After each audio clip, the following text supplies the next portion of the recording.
So this is empowerment ya kaunti fulani, sijui inaitwa Kapsa something. You see the things they are getting.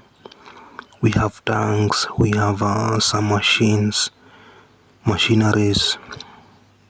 Hacks governor, power so mitungi za maji ziko hapo. We have the umbrellas. What else? Look at these machines, planters, visiagi. Some good empowerment. Alafu msi anashinda akiambia msi fulani mwenye anampinga that he is tribal, yet yeye vitu napeana kwao ni easy.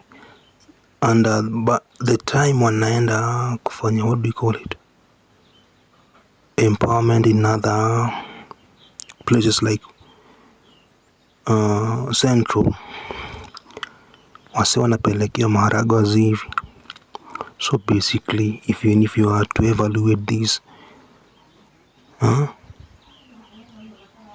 tribal thing kiwa kando, tribalism kiwa meko kando, what can you call this?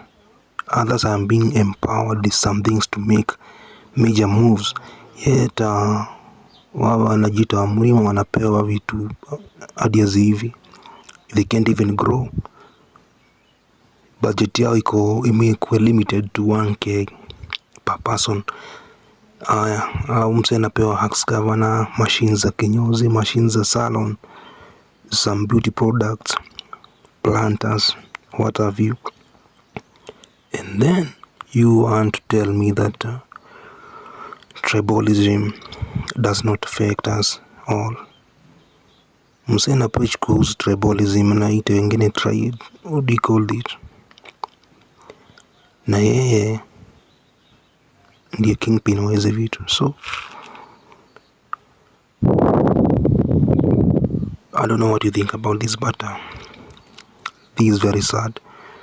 Wewe bosha kwa kila ogerayo mashini kayo akwiko yao kejifara na mugoda wa kulima muda wina miti gikuyo kiego mirito kirime miti iyo guka nona mahe Hacks governor acio ni maoka gukuri gutema, right?